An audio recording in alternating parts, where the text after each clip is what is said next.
નમસ્કાર વિદ્યાર્થી મિત્રો, વેદ ડિજિટલ એજ્યુકેશનમાં આપનું સ્વાગત છે। આજે આપણે ધોરણ 11 વિષય સમાજશાસ્ત્રના દ્વિતીય પરીક્ષાના પેપર 2 વિષયની સંપૂર્ણ સોલ્યુશનની ચર્ચા કરીશું।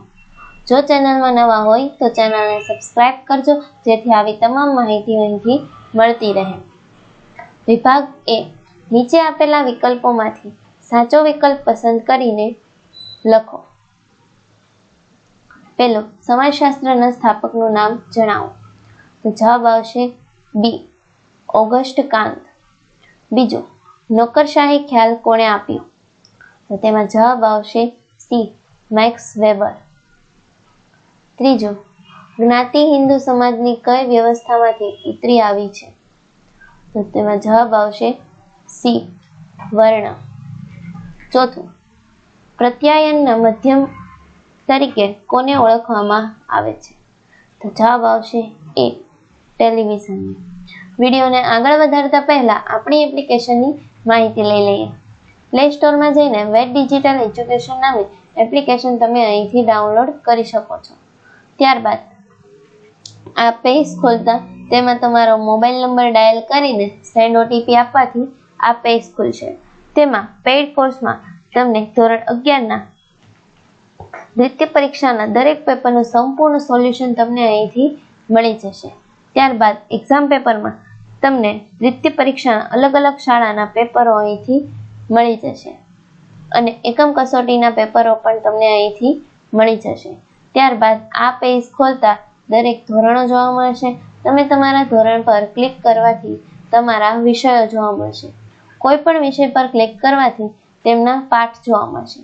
કોઈ પણ પાઠ પર ક્લિક કરવાથી પાઠની સમજૂતી, અભ્યાસ સોલ્યુશન, સ્વાધ્યાય સોલ્યુશન અને તેના સ્વ અધ્યયન પોથીના સોલ્યુશનો પણ અહીંથી જોવા મળશે।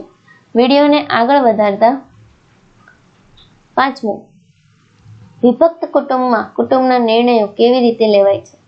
તો જવાબ આવશે બી, સર્વસંમતિથી। વિભાગ બી, નીચેનામાંથી પ્રશ્નોના ઉત્તર એક વાક્યમાં લખો। છઠ્ઠું, નીચેની વિભાવનાઓ સમજાવો।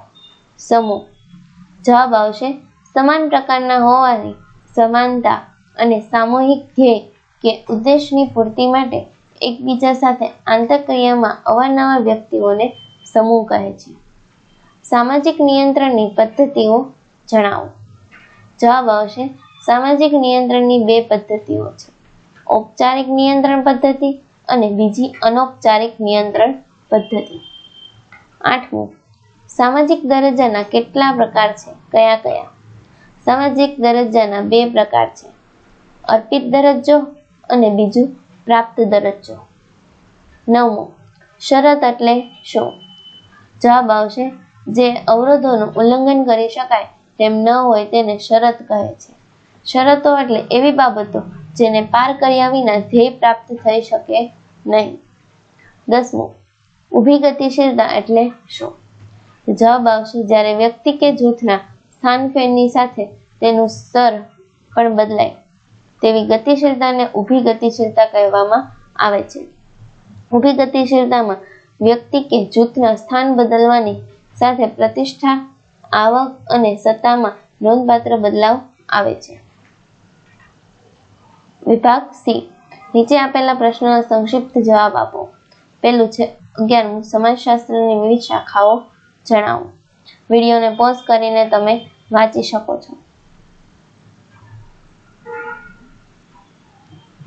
12મું, સામાજિક રચનાતંત્રની વ્યાખ્યા આપો। આ રીતે તમે વિભાગ ડી, ઈ ના સંપૂર્ણ સોલ્યુશન તમને આગળ એપ્લિકેશનમાં બતાવ્યા મુજબ તેમાંથી મળી શકે। Thank you.